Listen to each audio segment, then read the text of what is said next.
The following is a production of DallasCowboys.com and the Dallas Cowboys Football Club. How about them Cowboys? Yeah! Go Cowboys! This is Girls Talk, Boys Talk, presented by Jigsaw Dating, preferred dating partner of the Dallas Cowboys, and broadcasting live from Dallas Cowboys World Headquarters at the Star. Now your host, Nicole Hutchison. Welcome in, Cowboys Nation. Welcome into Girls Talk, Boys Talk, presented by Jigsaw, the preferred dating partner of the Dallas Cowboys in the SWBC studio. I'm Nicole Hutchison alongside Aisha Morrison, Bonnie Jo Laughlin, and Christy Scales. Ladies! Let's pick up the energy. You know what? Sick of you. I'm trying. Sick. I'm going to find it. It's all right. Hope you're going to find it. Let's pick it up. Drink some more coffee. Yeah. Yeah. We'll get it going. You'll get it. We have our Victory Cowboys cookies from the team Yes. charter. Christy, thank you for 24 that. hours delayed. Christy but, don't care sorry, nothing girl. about our That's waistline. Right? Like, I'm over here trying to lose That's weight, why we man. have a desk. No, Right? these are So dub you can- cookies. No. Yeah. Winning cookies. Yeah, these are dubs. Yeah, I like that. Thank you, Bonnie that's Jill. what's I like that. It makes it better. Special recipe. It fixes it. Makes it taste a little better. According to them. I love that. I love that. Well, before we get into more Cowboys news, we've got some other news around the NFL. The New York Jets have officially gotten rid of their head coach, Robert Saleh. Literally gotten rid of. Escorted out. Wow. Like, what are we doing? Ushering. Yeah. We don't need to do all that. Yeah, the Jets 2-3 after their recent loss to the Minnesota Vikings on Sunday. He's the first NFL head coach to be fired this season. I'm gonna start with you, Christy. Did you think it was? Did you think it was right on time? The one thing about them playing in London with the early kickoff, I think most of us that were traveling with the Cowboys were in our hotel rooms there in Pittsburgh watching the early game, right? We got to see all of that, and the offense looked pretty bad at times, but I'm more surprised at the timing just because, and I know that didn't go well in London, but there's still a game. They could be in first place with a win. Yeah. With Buffalo, you know, I mean, Buffalo Buffalo is not playing well. They gave a game away. The end of that, you want to talk about firing a coach? The way Buffalo managed that final minute and having to punt away back to Houston, and then Miami is down this year with Tua and his injury situation. So this is the time for the AFC East is ripe for the picking this year, and so I'm not surprised that he's fired necessarily, but I thought it might be a little bit later if they couldn't get things I'm not back on surprised track. at all because Aaron Rodgers is a coach killer. I mean, he's just known for that. And even though if you watch the offense, that's what's struggling. But Hackett, OC, that's his guy. That's who he wanted. And Saleh is a DC. I mean, that's what the defenses look great. Yeah. And if you look at Rodgers, it's like it's constantly like when McCarthy wanted to change things up and put motion in, then all of a sudden he wants them out. And the floor does the same thing, but he's okay with that. And then there's something just with Rodgers that you can tell that he's dictating this whole team. He's, throwing audibles at the last minute. He's just doing whatever he wants. And he's one of those guys that kind of wants to be the offensive coordinator, and the quarterback. Yeah, well, with the defense, the person who's been appointed the interim head coach is the current defensive coordinator, Jeff Ulbrich. And I think of some people, if that name is familiar, he played 10 years linebacker for the 49ers. So there'll be continuity on the defensive side of the ball, but still, Saleh, that's where he made his bones, right? His defense. I don't know. I think for me, it kind of has me worried now because if Mike McCarthy does not have, I guess, success the next couple of weeks, it almost kind of puts everyone on edge a little bit. I don't know. That's my opinion, just because this is Mike McCarthy's last year. Everybody is on these last year deal or 1 year deals. It almost makes you wonder, what does McCarthy have to do in order to prevent that from happening to him mid-season? I mean, at least the playoffs. I mean, I guess the beginning of the season we wanted deep in the playoffs, NFC Championship game, to go to the big dance. But with this, I feel like now it's at least going to the playoffs. I think the Jones family and the Cowboys have been pretty patient with McCarthy. We know Jerry's very patient with coaches. He builds relationships with them personally. So I really think it's got to be playoffs. And I mean, right now with the way this team is, who knows, right? I'm still trying to be positive, but I think he's on the hot seat a little bit. I mean, for me, every season there's a kind of a run on coaches getting fired. After the first 5-6 weeks, if your teams aren't seeing the success that you want to see, then we will see, like this is the first domino to an extent. So I do understand what you're saying. I was surprised by the firing. I think Robert has done a pretty good job with the Jets, given the issues that they've had. I mean, that whole situation with Aaron Rodgers, like, it sucks because me and Christy were talking about it earlier. It's like, I got a lot of respect for what Aaron Rodgers does on the field. But he has been playing well. Yeah. Well, he was hurt, then he went to Egypt for whatever. And then his Oscar, however you say that word, that's obviously not working. Hiding in his cave. But he hasn't gone, he didn't go through, key mandatory parts of, camp and things like that. And I think you see some of that on the field naturally. And so it's just a tough situation to be in. It feels like I don't like the defensive coaches becoming head coaches can't really become head coaches trope. I don't think that's true. I think we have some tangible information as of late that's not true. I think about what's going on with D'Amico Ryans down there in Houston and stuff like that. Dan like Quinn with Washington. In Washington right now. I mean, there's other scenarios as well where defensive coaches do have the capability to be good head coaches. So I don't like that people are kind of leaning on that idea. I think that there's some emotions and some stuff going on internally that we'll eventually find out more about or whatever. But to Christy's point, way to F your team, Doug. Yeah. Like they are in a good position to be able to, they have the offensive pieces, they have the defensive pieces. Like they are in a good situation where they can make something of this time. But for them to kind of go out like this and all the drama, it just don't look good, and it doesn't seem football related. Yeah. Question: do y'all think that this enhances the chance or that Devontae Adams ends up with the Jets? Yeah, we're speaking about that now for sure. Yeah. Why? Well, just because if they're doing it for Aaron Rodgers' sake, and Aaron Rodgers wants his number one guy from Green Bay, and he calls the shots. If they do, the speculation, it's gonna be iffy, right? Because I think if they do, that cancels out pretty much all the speculation at this point about the firing, the reasoning, and all those things. And then I think people will point to that and be like, this was a part of a bigger plan to have things. And the Jets have shown, like, they'll risk their life to go get pieces for Aaron Rodgers. He literally brought Lazard there. He literally brought Randall Cobb there. Like, his OC, they will go everything. get his old OC. Like, they will let him have the things he needs. So I wouldn't be surprised, but who do we know? And Devontae was already in the mix going to the Jets even before this firing. Is Adams the answer for that team, though? Not with how the quarterback's playing. The quarterback not playing good right now. Like, it just is what it is. Like, it's weird seeing him not see the field, and to seem off kilter and off rhythm and stuff. But kind of makes sense, with the acclimation period and everything. It ain't our business, baby. They too far away. You're right. Our business. Shut. I'm glad it ain't our business. Having success right now. We're gonna ride that. I'm glad it ain't our business for a little bit longer. But right now, you talk about the new news as far as the Cowboys. The Cowboys worked out Denzel Mims today. This morning, really. No real update on how that went so far. But do you feel like the Cowboys still need to add another wide receiver to the mix? I think this would be more practice squad kind of thing, because I think with Flournoy, he was the fifth wide receiver and was active for Sunday. I think he was in on 10 offensive plays. I'll double check that. But, he's been in the system. He had a very good camp. And so I guess you could go ahead and sign someone and have 6 wide receivers available on your 53-man roster.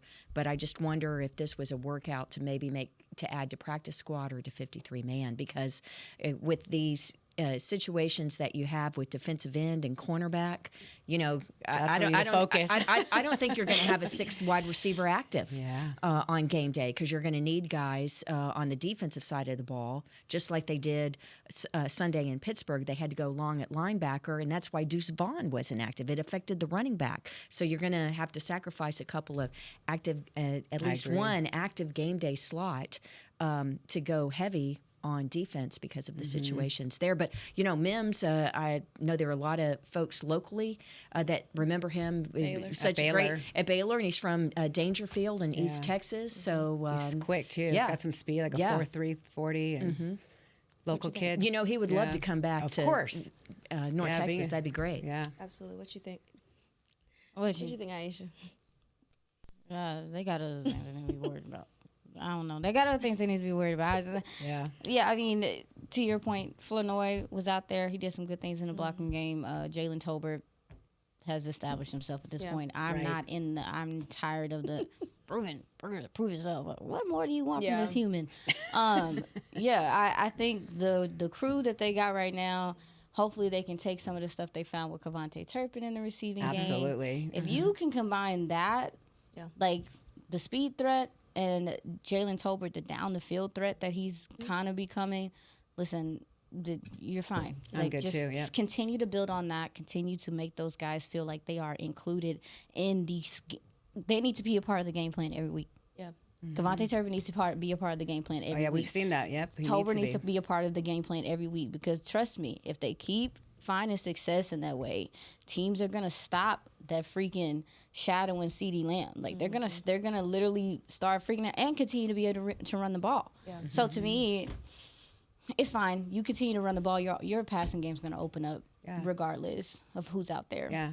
People keep talking about CD disappearing in the third and fourth. It's because they double team him. But you see the big blocks he's making and that pass to Ferguson. Yeah. I mean, so he's doing something still. He's not just out there. Right.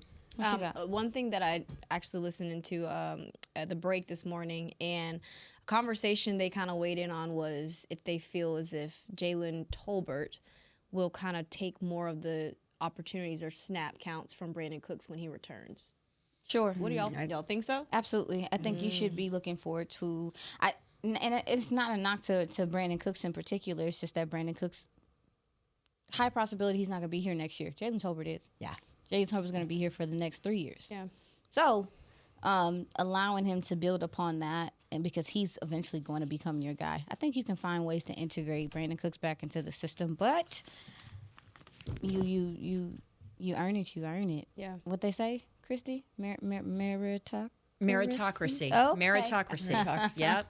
Yes, nothing is given to you. You have to earn it. And also, Derek made a good point. Shout out to Derek Eagleton, our boss. He had mentioned they haven't really used Brandon Cooks the way he had been used with other offenses as far as the Cowboys. I've been fussing about it for and you've weeks. been absolutely and I'm crying, sick of you, honestly, for the day. Walk out. No, I'm just playing. But no, one thing that he also mentioned is that, which I have noticed, is that Cavante Turpin does bring what Brandon Cooks also brings. Is I was that going to say that deep ball threat. They're almost the same, yeah. Like you mentioned, Jalen Tolbert does as well. And so it's kind of like, what else are you really getting from Brandon Cooks? Again, this is no shot to him.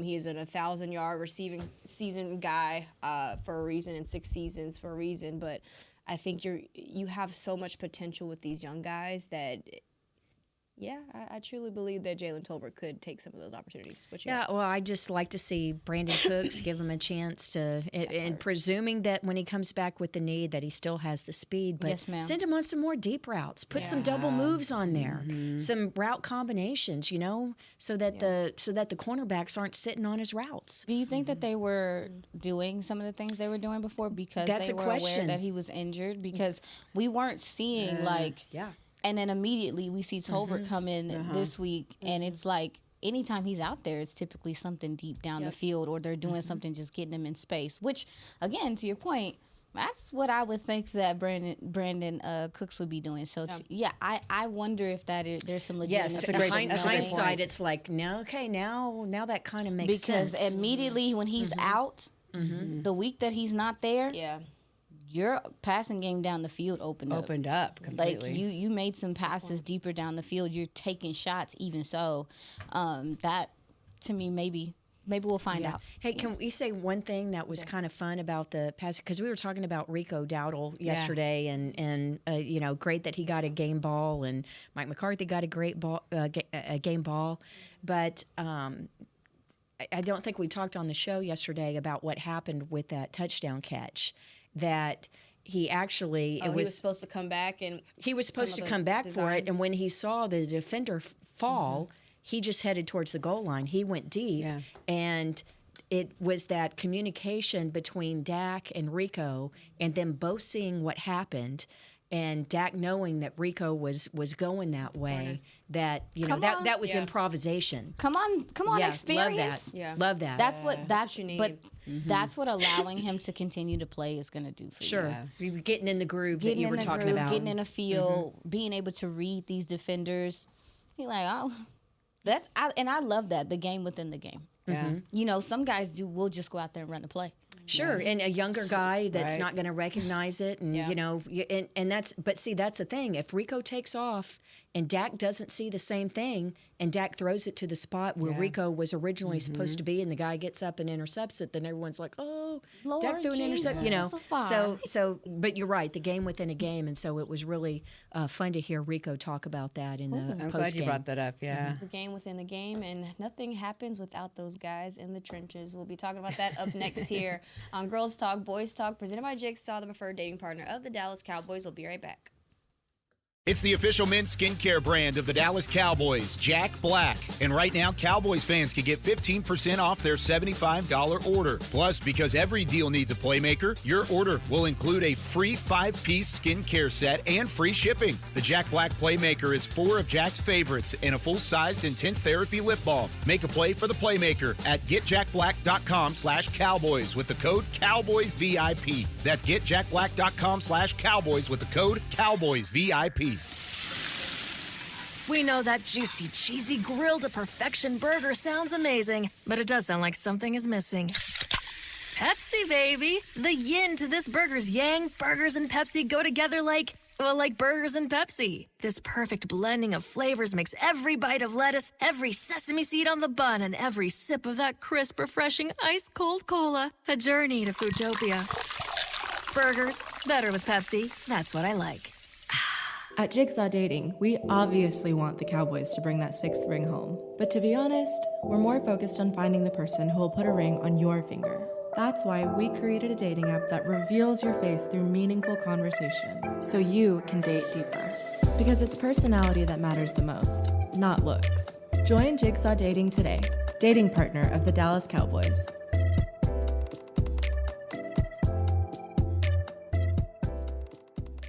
The Dickey family always mandated that the only Polish-style sausage worthy of their restaurant must have high-quality coarse ground beef and pork, rich spices, and fresh natural casings. We still serve it to this day, and it's so popular, Dickey's sausage has been named the official sausage of the Dallas Cowboys. The perfect matchup on game day. Dickey's Barbecue Pit. No one outsmokes us. Order at dickeys.com. For groups, call 866-BARBECUE. Dibs on the ribs.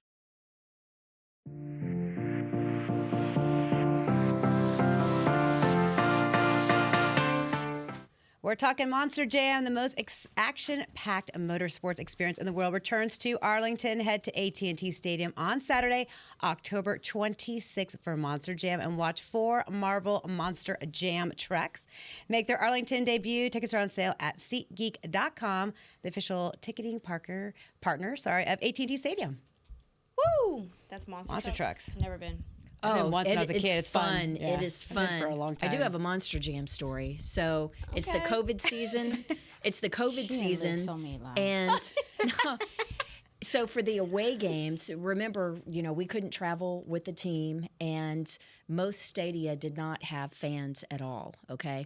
So for Cowboys Radio Network, when the Cowboys were playing away, our Cowboy Radio crew, Brad Sham, Babe Laufenberg, and I, and our support crew, were actually in the Cowboys radio booth at AT&T Stadium calling the game while the Cowboys are in Seattle or in New York or in Philadelphia. And there was a noon game against Washington. And thank goodness it did not go into overtime, because at 3 o'clock Central Time that afternoon in AT&T Stadium was Monster Jam.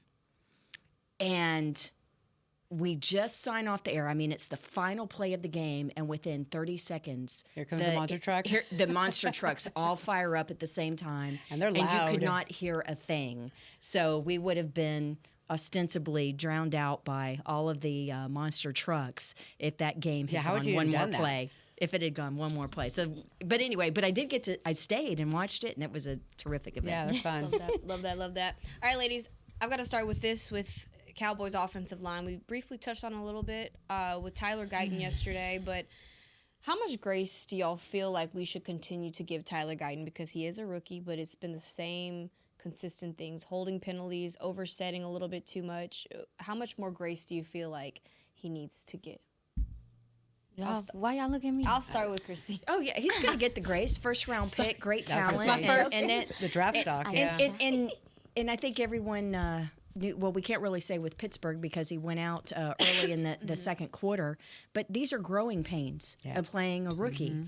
And by the way, look who he's gone against. And he's, it's almost like a murderer's row. Now, I know T.J. Watt mainly lined up against Terrence Steele on the other side, and Tyler didn't play much against Pittsburgh before he hurt his knee. But it's all part of it. It doesn't mean that you're not trying to coach him up and do everything. But the other thing is with his height, and the coaches have talked about this, when the really good pass rushers, what are they great at? Speed around the edge, but also getting down, getting low. That bend. And that bend, and that's what makes it very difficult for the offensive tackles, but especially the really big, tall offensive tackles. So I think this is all something that, will he get grace? Yes, he's a first-round pick. He's super talented. Yeah. He's going to be a cornerstone player of this franchise, hopefully for a decade, if not more. So let me remind y'all, I'm not saying that he does not deserve grace. Yeah, but will he get it? It's just a question.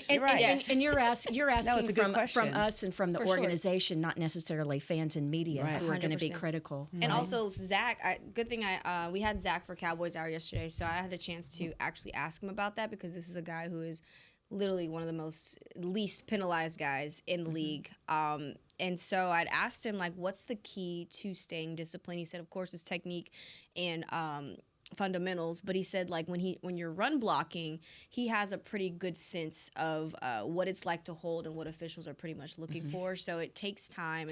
And that's something that he feels like he had to learn his rookie season, but it's something that he really worked on. So he has enjoyed the fact that Tyler Guyton does consistently work at it. It's going to be some growing pains, but he's loved the fact that he's hard on himself about it as well. So that was a little cool nugget. What you got? Yeah, the same. I mean, just the fact that the draft stock, they're going to let him sit in there, develop, and hopefully he forms. And maybe when we really need him at the end of the season, he'll get to be where he needs to be. I heard on the radio, I won't say who, but they were saying, do you think him being injured, would that be an excuse for them to try to sit them and try to get him not to be working and is not as many snaps? And I was like, wow, that's interesting that they would say that, because some teams have done that before. They use an injury as an excuse, but I thought that was interesting when I was driving here that they said that. Yeah, I mean, there's talk of what. Moving Tyler I watched Smith. the game. I have to watch the game. The offensive line at that point, things did get. Now Nick Herbig wasn't playing anymore, and that made a difference as well. However, I do think that the offensive line, specifically that left side, like Tyler, and it's fair. Tyler Smith has played left tackle in the NFL before, so it was a little cleaner. It just was. Yeah. Whatever. But as far as your question, listen, I'm on both sides of the fence. I'm in a place to where, because I think players, when they're struggling, especially offensive linemen, there's not enough time for them during the season to really work this stuff. Yep. So if I'm being straight up with y'all, he is learning on the job, and that's all he can do. Yeah. But I do think, just like cornerback, kicker, it also is when you're on that island as a left tackle, you're by yourself most of the time. I mean, they can send running backs and tight ends to help chip and everything, but no matter what, it's him against the other guy. And I do worry about picking up bad habits while he is going through the growing pains. And that, for me, it's specifically some of the, obviously the hand placement and stuff. You mentioned the knee bend, and I talked to him about this in the locker room. Is I don't think people realize how tall he is, number one. So for him to, when he's getting out of his stance, he's 6'8", by the way. Yeah, he's huge. He's off balance, and he's getting pushed back because, number one, he did flip sides, y'all. So his feet and learning how to stay in his stance and stuff it's new to him. Getting a feel to how to anchor there and everything, it's not easy for him. But that's the only thing I worry about. I'm yes, continue to play him, let him take his lumps and everything. To your point, Bonnie, hopefully he figures some things out as the season goes on, which I think he will. But I worry about him picking up habits during this time, because when does he really have time to correct them? Yeah, because you have a pass rush portion of one-on-one offensive line versus defensive line about a third of the way through practice, but it's not full contact, it's not full hitting, there's no tackling in practice once you get into the regular season, and there's not real pass rushing either, even when you're doing team 11 on 11, because nobody's hitting the quarterback. So, and with the way it is in the NFL offseason, since the collective bargaining agreement 13 years ago, which further limits the work in the offseason, Coach McCarthy, every coach in the NFL will tell you this, the position that it hurts the most is the offensive line. Yeah. So it makes it even what is already a tremendously difficult job, coming in as a rookie and playing left tackle, blocking for Dak Prescott's blind side, and now you don't even get the full amount of work. So that they did in generations past. Yeah, it's a tough task. And What do you think, what Nicole? point do you say, hold up, let's figure something else out? We should Let's be, switch it up. yeah, that's my thing about it. So we're 5 games in? Yeah. It's been Going on 6. Because one thing that we can say, and this is we watched Tyler Smith, even though he was still getting holds. By game 3, you were like, oh, okay, he's getting it a little bit. Also, too, the run blocking with Tyler Smith was better off rip. Like, when you talk about from a draft standpoint, who was the better run blocker come out of college? Tyler Guyton, that's something that we're looking for him to improve on. He's better in pass protection. So it's like, I do think we do need to be evaluating maybe post-bye. Like, hey, is he growing or is he surviving? I don't want him just surviving, because if he's just surviving, he's not retaining coaching, he's not putting it out there. We should be seeing some improvement, I believe, post-bye. If not from there, maybe you will look at some things. But even so, it's like, how do you change something without killing his confidence? Right. Like, That's also the confidence. It's That's what I was worried about. It's a tough thing. But if your season's in the balance, if your quarterback's getting lit up, he's getting lit up, we need to sit down and have a come to Jesus moment. Yeah, but what a luxury that you don't have to rush a guy back. I mean, if that knee affects practicing and not being able to come back very quickly, what a luxury to have a Pro Bowl left guard that flipped out to left tackle like that. Are we going to see, to that point, ladies, do you leave it that way? Do you leave it? No, you was about to say about Bass. I mentioned Bass too. I had him in my because we're notes. talking about the offensive line. I do think, going back and watching the game, TJ Bass has some good spots. TJ Bass has some other type of spots in there. But I think he thrives on the right side. I think at the right guard position a little bit more than left, that's fine. But I'm more so talking about the fact that you have Chuma Edoga would Chuma Edoga win in at left tackle, you think, if they played? Well, if he were available, he's not available because of injured reserve. But yes, it probably would have been. It probably would have been him. If it were Chuma instead of Awesome Richards that was on the sideline, it probably would have been Chuma. They played Awesome for a snap. Yeah, weird. It was the final drive. He went out as an extra blocker in a jumbo package. Yes, ma'am. Okay. I wonder in practice. If they are working, because it sounds like, if I'm not mistaken, we found out that Tyler Smith has been taking some snaps. Are you confirming to me? Christy. I ain't gonna go that far. Let's just awesome. They probably will try some different combinations in practice. Sure. I wonder. We saw Awesome Richards kind of thrive in preseason at that left guard spot. Would we maybe just see them do that, or are they going to kick him to left tackle? Like, what combinations are they looking at? Because another thing, too, is Zach Martin's been getting dinged up a little bit. Yes, and TJ Bass that's his spot. Yeah. And not only is that his spot, I would hope that they see what we be seeing, that's his better spot. Yeah. So if you have the guys, maybe try to work.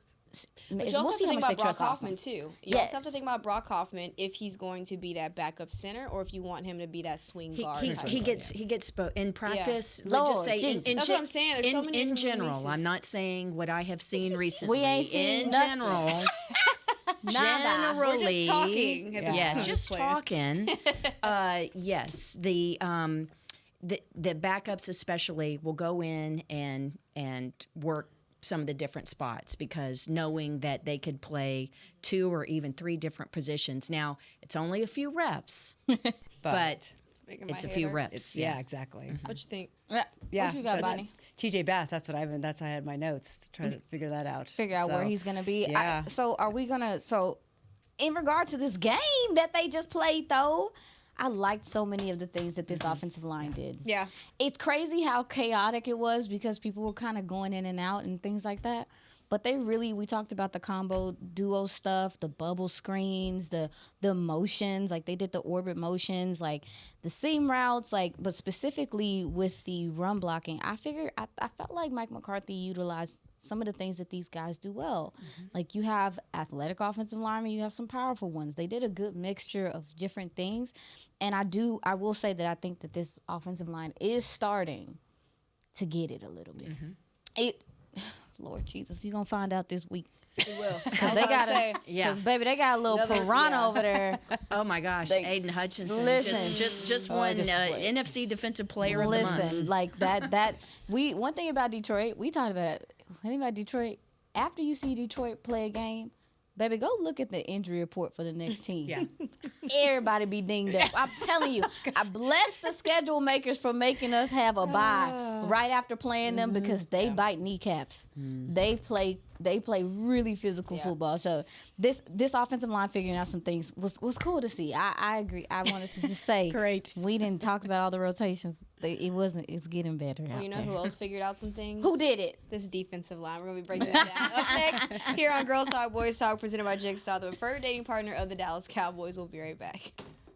The Dickey family always mandated that the only Polish-style sausage worthy of their restaurant must have high-quality coarse ground beef and pork, rich spices, and fresh natural casings. We still serve it to this day, and it's so popular, Dickey sausage has been named the official sausage of the Dallas Cowboys. The perfect matchup on game day. Dickey's Barbecue Pit. No one outsmokes us. Order at dickeys.com. For groups, call 866-BARBECUE. Dibs on the ribs.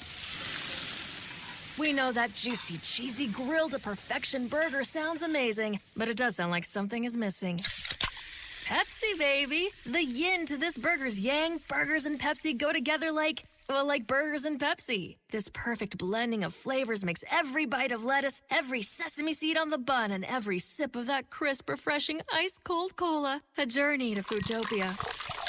Burgers, better with Pepsi. That's what I like. At Jigsaw Dating, we obviously want the Cowboys to bring that 6th ring home. But to be honest, we're more focused on finding the person who will put a ring on your finger. That's why we created a dating app that reveals your face through meaningful conversation, so you can date deeper. Because it's personality that matters the most, not looks. Join Jigsaw Dating today, dating partner of the Dallas Cowboys.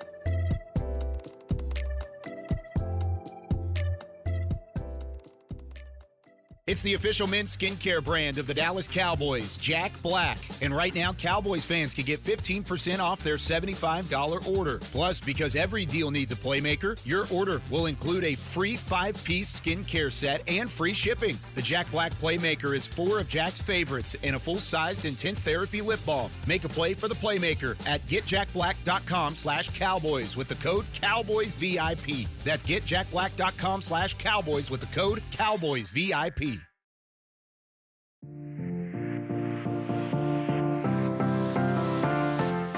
All right, here we go. Wrangler Fall Fest. Celebrate the best of autumn season with Wrangler Fall Fest at the Star in Frisco. Join us on Saturday, October 19th for a day full of fall fun for the entire family. Enjoy live country music, hang out in the beer garden, and compete in Western-inspired games. Plus, capture fall photo ops, savor seasonal bites, and enjoy Wrangler shopping. Admission and parking is free. Visit stardistrict.com for more info. Go ahead. Here we go. Oh, all right. Thank you, go out Chris. there Love and it. make sure to enjoy that, but also be prepared to enjoy another awesome performance from this Dallas Cowboys defense. Hopefully, we're going to praise that. We're going to hope. Stop! All I did was glance at Detroit, and the one thing they're going to do is run the ball. And that's going to be another test that I feel like we are going to pass. The Cowboys are going to pass. They had held the Steelers to a lowest yards this season. That was 226. Held the Steelers to their lowest rushing yards. That was 92. They also held them to 3 of 12 on third downs. How much better, though, can this defense be when Micah and D-Law return after what y'all have seen the last 2 weeks? Right now, we just need them to Let's keep it going. It's going to be better because right now you're they perform so well, they're still lacking pass rush. Yeah. Like, that is literally it sucks. Like, that's the only thing is, like, we're getting better run defense. We're getting better sound run defense. But, like, getting those guys to come back. And we talking about Nealon, Tank, Micah. Hopefully, like, Micah coming back is going to help you in general. Like that, he's going to open up things tremendously. And didn't Jerry say he could possibly play this weekend? He said I don't want them to rush him iffy. back, though. But He said it was feeling iffy. High ankle sprain, iffy was the word, yeah. High ankle sprain, y'all. I don't think we're going to see him to after the bye. Yeah. I don't want to see him. I don't want to rush back. I don't. It's just tail down somewhere. But to your point, to answer your question, I do believe they will get better when, obviously, when Micah comes back, just because of the attention he warrants and things like that.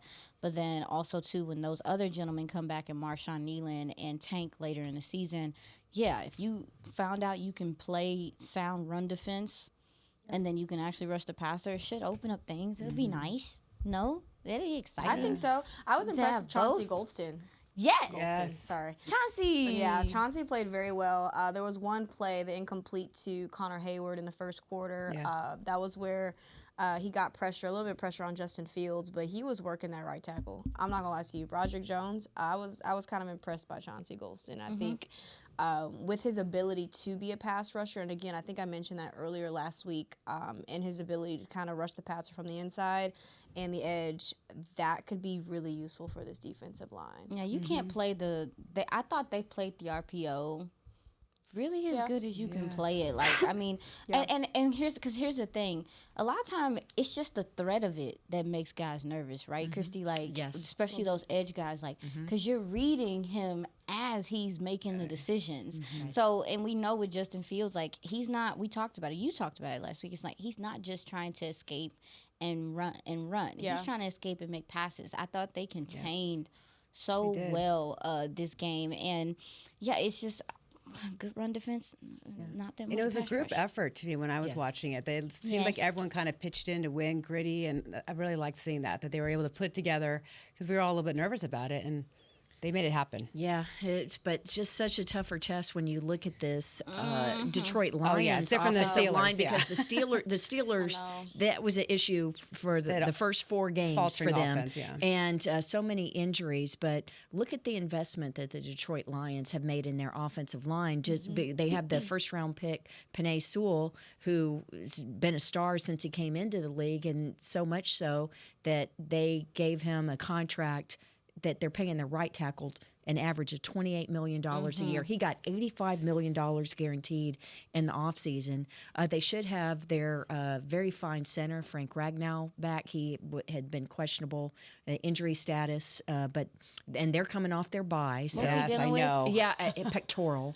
And then you look at what they got Taylor Decker at left tackle. They've got a really fine line. And they're coming off the bye. That's a great point, Christy. Oh, my goodness. I think they're out on a streak of 115-plus rushing yards every single game. That's what they're averaging. Yeah, Ty Montgomery holds a special place in my heart because he played in Iowa. Not at Iowa, but Iowa State. Yeah. And him and Jahmyr Gibbs are... Oh, my gosh. Yeah. Everything that people want the running back tandems to be. They are. They are exactly that. Both guys are not afraid to play in pass pro. Both guys can give you things in the passing game. Both guys can play downhill. I mean, just such a versatile and fun, backfield that they have there. And, to your point, Christy, this is going to be a different type of test because this offensive line is also freaking huge. They are.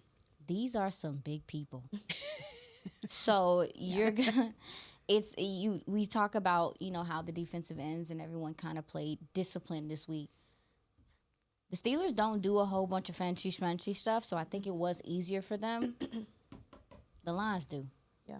They always have an extra tight end come into trap and stuff like that. Like they are trying to they'll pin and pull you to death, but they do so many different motion things to get you out of your gap, out of your assignment. So it's a different type of test for these guys. I'm also looking to them.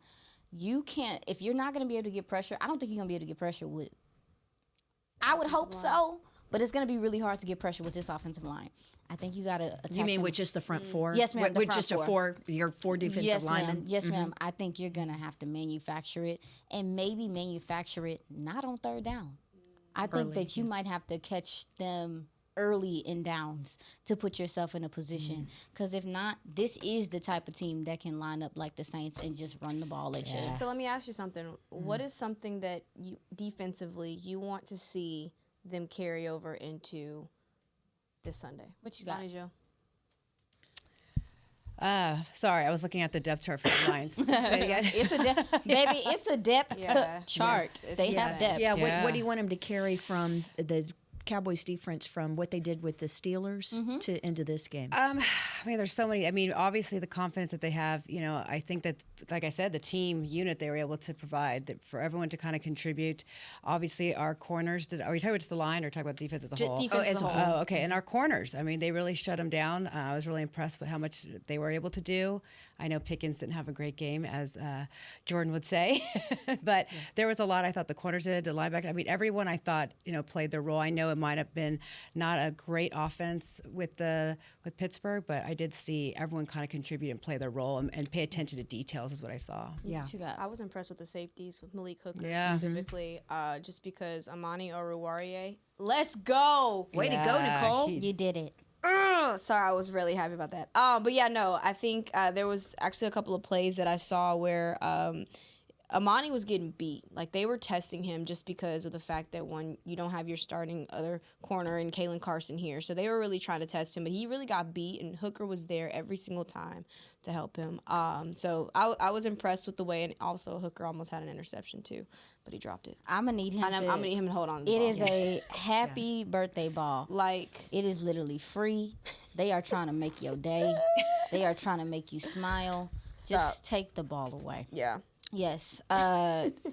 Yes. What's yours? Well, gosh, they have so many weapons. I mean, Sam Laporta, we haven't even mentioned their tight end. Yeah, I mean, Let's talk about it. But but when you talk about getting your hands on the football and the opportunity with a takeaway, you absolutely have to have it this time because you're going to have to steal a couple of possessions from this offense. Their coordinator Ben Johnson is one of the hot names, and a lot of people were thinking that he was going to get an opportunity. Well, he did have an opportunity last year to become a head coach and decided to stay with Detroit, but they really are building something special. And yes, I root for the Lions when they're not playing the Cowboys because I'm friends with they're love fun. Dan Campbell. Yeah. Love I Dan was rooting for Campbell them from last his year. time here, but they're building something special. And Jared Goff, to be able to hand it off to either of those two backs, and we haven't even mentioned their wide receiver St. Brown. So and Williams. Yeah. and Williams. Yeah, that matchup with Jordan Lewis is going to be the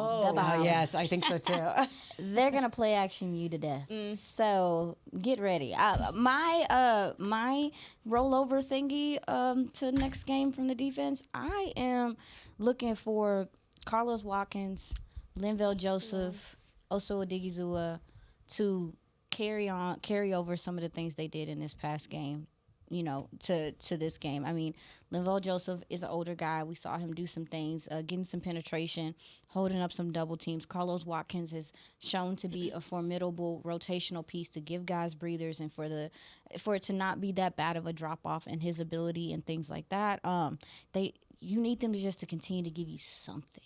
I'm not saying that either one of them have to be stars or whatever, even and Mozzie Smith as well. Just give me something, warrant a double team so these linebackers can at least blitz and be free because you're going to need to get pressure. So for me, I think the DT play, even though it's not perfect by any means, just continue to kind of chip away at it, and hopefully that opens up things for your pass rush and your linebackers and safeties. Much tougher test this week than Much last week tougher against Pittsburgh with a veteran and very good interior of that offensive line, whereas Pittsburgh was beat up and had a rookie center, but for Mozzie and Osa and Watkins, Linval is going to be Somebody's tougher gonna this have week. to step up because Osa is getting double teamed because he's the pass rush threat.